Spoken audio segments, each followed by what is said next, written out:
Hello, Onward families, and welcome to the next video in our series on acceptance and commitment therapy, the main modality that we use here at Onward Transitions. My name is Jackie Roberge, and I'm a clinician.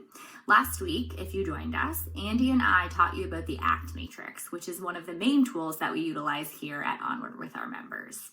To review, the aim of ACT is to create a rich, full, and meaningful life while accepting the discomfort, challenges, and frankly pain that inevitably comes with it. This week, we're going to talk about the ACT Hexaflex. The 6 core processes of ACT make up the Hexaflex. These core processes are contact with the present moment, values, committed action, self as context, diffusion, and acceptance. All of these processes contribute to the desired outcome of ACT, which is psychological flexibility. It's important to note that there is no particular order or formula to go about achieving psychological flexibility. Each of these components is just as important as the other. The left side of the Hexaflex focuses on the tools needed for mindfulness and acceptance, while the right side focuses on the commitment and behavioral change processes. For the sake of breaking these terms down a step further, I'm going to go clockwise around the Hexaflex. Let's start with contact with the present moment. Simply put, be in the now. Consciously connecting and engaging in whatever is happening in the present moment. The opposite end of the spectrum of this process would be making decisions or living in the perceived past or the feared future. This is a limited approach to self-knowledge and awareness. Any mindfulness practice can contribute to being present in the current moment. My favorite easy way of doing so is, what does the bottom of your left foot feel like right now? No matter what you were doing, if you thought about what the bottom of your foot felt like, you became rooted in the present moment. The ACT process that you're probably going to hear us refer to the most here at Onward Transitions is values. Who or what is important to you? What brings meaning to your life? Understanding your values is the foundation for living a healthy and meaningful life. There is an important distinction to be made between values and goals. And sometimes I think they're used interchangeably, so I just want to make sure that I make that distinction for you here today. So a goal is a set destination. Once you achieve it, you've done it. A value is a direction in which we choose to move our lives. So we can strive towards it. We don't ever actually quite arrive there. It's just something that guides our choices and our behaviors.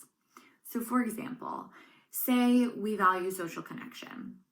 Something that we may choose to do is we may choose to go to a pottery class so that we can be around people who enjoy the same things that we do.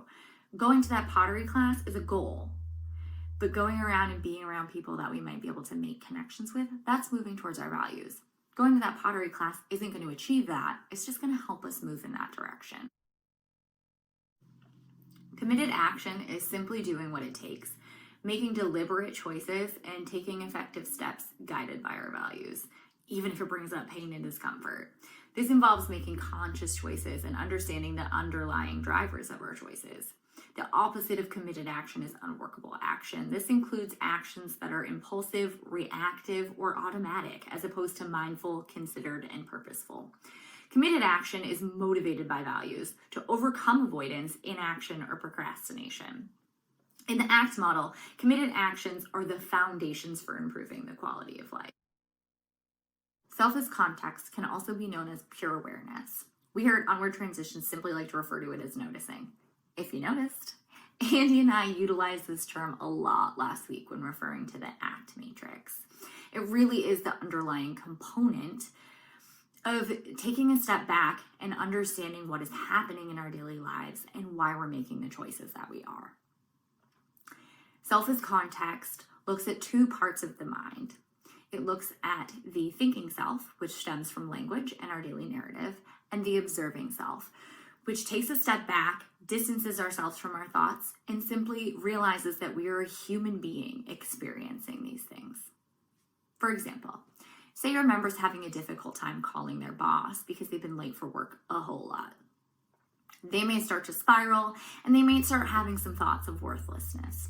So they're thinking, I am worthless. The thinking self, the language part of our brain, might treat that thought as fact. The observing self, who takes consideration of self as context, takes a step back, realizes that worthless is just a thought we're having about the experience in our lives, an okay thought that we're having, and doesn't allow that thought or that feeling to define who we are as a person. So diffusion is another tool that we can utilize to kind of detach from our thoughts. So when we're in a state of diffusion, we're noticing thoughts for exactly what they are. They're words or images just kind of running around in our brain. In a state of fusion, we're unable to do that. We're so caught up in all of those words and pictures that we lose contact with direct experience. The big emphasis here is on the way that we language things to ourselves.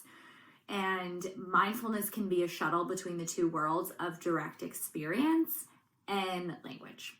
So I think I am worthless, or I notice that I am feeling worthless, is enough language to take yourself from I am worthless, which is a fact and you can't really move anywhere with that, to I'm a person experiencing this thought or this feeling. Acceptance is pretty much what it sounds like. It's accepting whatever comes our way, whether that's a painful experience, a difficult thought or emotion, or something that feels really wonderful, like happiness or joy. It's just allowing whatever comes our way to be and just accepting that it's there and that it exists. The opposite of acceptance is experiential avoidance. So those are all of those thoughts and behaviors that we engage in to not experience those things or to not just allow them be what they are.